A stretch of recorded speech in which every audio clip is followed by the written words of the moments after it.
It concedes. It calls the whole thing off when we haven't actually done the job yet. Clear. And that's not equality, man. That is so far from equal dignity, from a sense of equal standing, from being able to look people in the eye and feel confident within yourself that you're their peers. That's horrible. You got asked a question, what's the difference between equality and equity? And it gave you the occasion to hold forth, I thought, very powerfully. You want to reprise that? Well, what I was trying to get across is that the way we use the term equity these days is it's a fig leaf term, because what people mean by it is we want to make sure that people in this organization, in this body, reflect the demographic proportions of this, that, or the other thing. The idea is that there should not be an underrepresentation, for example, of especially Black people and Latino people. And to the extent that there is, we're going to force the issue.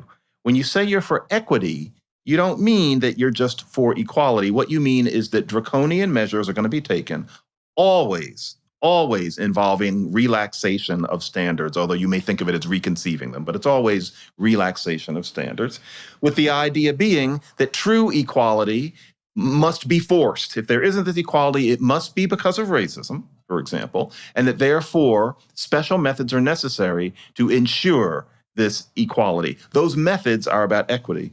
And the funny thing is that you really learn about why there is ideological conflict. There are people out there who genuinely think that equity is simply a commitment to, equality, that that's all it is, that it's probably this slightly official term for being committed to equality. And they genuinely don't understand, or they genuinely don't see why anybody would have a problem with changing standards, having quotas, and doing all sorts of things in the name of equality and calling it equity. And so I was just saying that, and this is something that I had thought of before I got up on the set. I hadn't thought very hard about it, but I thought equity is like equality, but with something banged out of it. You get rid of the A and the L, and then you've got this word equity. And there's a certain arrogance, or there's a certain know-nothingness in the way you bang out those words and pretend that equity means the same thing. And the reason is that these people think, and this is my hobby horse, these people think that what they're doing is okay because it's battling white power. Anything that battles white power is inherently okay, short maybe of physical violence. And so you're allowed to completely change standards and do affirmative action in the old token Black style. I think on the show I mentioned, what happened to the conception of token Black? Tokenism is okay under equity because it creates a tableau that reflects what they call equality. It's a very false, as I said on the show, wormy and arrogant social policy. Yeah, it's wormy. I don't know what. Okay, well, let me just say, yeah. Let me say for the record, I think that analysis is brilliant. I couldn't have said it better myself. Thank you. I think you touch on so many interesting points. Of course, I'm inclined to want to say things like it's a bluff. Everybody can see how phony it is. There'll be backlash. These people who think they're getting equality are really getting patronized. They're getting tolerated. They're being treated like they're little spoiled brats who you don't want to provoke too much because they know that people know you'll throw a tantrum, and so they placate you on social media by mollifying you, by pretending. But they're pretending because mediocrity is actually what it is, and mastery over the command of a discipline or a talent or a job or whatever it is also what it is. And there really is no substitute at the end of the day for the objective demonstration of competency. Throwing out the tests, skewering the people who want to make judgments is all a kind of power play, and you're being tolerated, and you'll only be tolerated to a certain extent. So, it's going to blow back on you, and you're in a position of weakness. It's faux power. It's a kind of false power that is built on a very shaky foundation, something like that. Yeah, it is. And, I'm hearing from various people who are, appalled at what I said, who think that it was irresponsible of a college professor, irresponsible of a public intellectual, as it were, to present such an oversimplified conception of what equity is in a highly viewed venue. And you can really see The reason why I always tell you I don't think it's a bluff is because these people writing me are not bluffing. They genuinely think that this conception of how equality works, that we call equity, is the way it's supposed to be and that nobody could possibly question it. One person even wrote me and was, they were keeping it cool, but they said, John, you went to a Quaker school, and this was somebody else who was involved with that realm of things. You should understand these things, as if it's that self-evident, that it's, it's a certain kind of Christianity, or it's a certain kind of, especially with the Quakers, it's a kind of leftist commitment. This is somebody who thinks that if you are anywhere left of center, you could not have any problem with this conception of equity. And it's one of those things. I get so damn tired of this particular thing that gets thrown at you.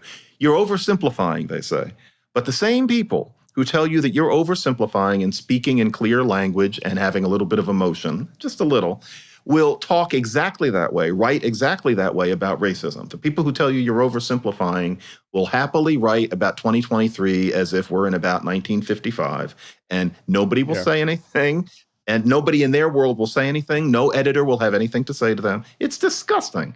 Why are those people so upset when somebody says something they don't agree with in a way that's understandable? I'd think that they could see past it, but they can't. They oversimplify all the time, and not just the extreme ones. Everybody does it. I get tired of being accused of that particular thing. Okay. How dare you be understandable? Go ahead. Okay. But I want to try to make the case for equity. You're good at in the this. spirit of, the devil's advocate and the spirit of telling both sides of the story here. And I think the case has two major prongs. One of them has to do with standards. Standards are relative. Whose standards? And the other has to do with opportunity. It's not a level playing field. So when you enforce, quote, equality, close quote, as your standard, and you don't recognize that both the rules of the game are up for grabs. I mean, the rules of the game have evolved. They reflect power relations, dynamics, and so forth, and they reflect history. And also that the starting point for people don't start at the same starting point, and they want somehow to make that a part of the conversation. And when you say equality, it's like you're taking some givens and you're taking them off the table for debate. And you've got your rigid assessment. You've got your SAT. You've got your your standards, and you're hiding, but you're kind of hiding behind a procedural fig leaf, and you're not engaging the substantive questions of social morality and whatnot. So equity contextualizes the assessment of talent and the social obligations in the face of history, and ask us to engage the full problem and not just the yardstick measuring, how fast are they running the race? It's not just how fast they're running the race. It's everything that went into it, from the way the track is laid out to who had a chance to train and develop and so forth like that. And this little cartoon of the kid standing at a fence where one kid can't see over until you put her on a higher box is a very nice representation of this idea. But I think the real issue is, where's the boundary? Are you going to include everything, or are you just going to start from the status quo ante and then make your judgments without taking on board how it is that we got where we are? Something like that, John. Yeah, sure. But the problem is, and here's some oversimplification, all of that is well-intended thinking designed to grapple with the fact that brown people in the United States often aren't as good at taking standardized tests as other people. Really, most of this comes down to that. And whether or not you can be granted something on the basis of having filled in some bubbles and answered some short questions. If you're not good at that, the issue is we've got to come up with a way of getting around that instead of giving people practice in the tests. And that's where I become implacable. I cannot budge and say that that's okay. All of these pretty words about opportunity, et cetera, are fine, but not when what you're really doing is trying to exempt Black and Latino kids from standardized tests, because you're calling us dumb. And I can see how a good thinking white person might figure we don't have long enough to fix why it is that they aren't good enough at the test. Or deep down, they might be thinking that we're just not smart enough to take the test. They figure we must make a pretty picture to show that we're not racist, and that's probably the right thing to do. And then you start really thinking about how much do our previously maintained standards matter, et cetera. But as I used to say more than I say now, how would you like that standard applied to your own kids? How would you like your children evaluated according to this idea that they have to be, put up on a box? Because the thing is, the cute cartoon with the box is nice. You were born short, so we're going to put you on a taller box. It's not your fault you were born short. Do people not fucking realize that the analogy here, if we're talking about tests, is you were born dumb, and so we're going to let you in anyway? Do people not understand that? I am truly, and folks, I am not performing. This truly does insult me. What frustrates me even more is that so many Black people don't understand the insult. It's a terrible, terrible thing. The only way I can justify it is to imagine that people just get impatient. They don't want to do the hard work. They want to just make things look better faster because we all have bigger fish to fry or something. But no, it won't. It won't do at all. It won't do. And I want to say quickly, I tweeted myself on Mar last week, which I do not usually do. I'm not into looking at myself on shows and clipping pieces. But because of all this blowback I'm getting, I just decided, no, folks, I do not think it was oversimplified. And I'm going to put this here on Twitter where people can see it, because I think what I said is something lots of well-intentioned, intelligent people are thinking, but you're just not supposed to say it. And my job certainly is to say it on national television as a Black man in accessible language. I'm glad I did it, and I'm going to do it again. Well, you're doing it right now, and I want to just drill down on the point. I want to drill down on the point. Okay, so here's McWhorter. McWhorter says the issue is the test. Okay, when it all is boiled down to it, the issue is the Blacks and the Latinos, especially the Blacks, are getting low scores on average on the tests.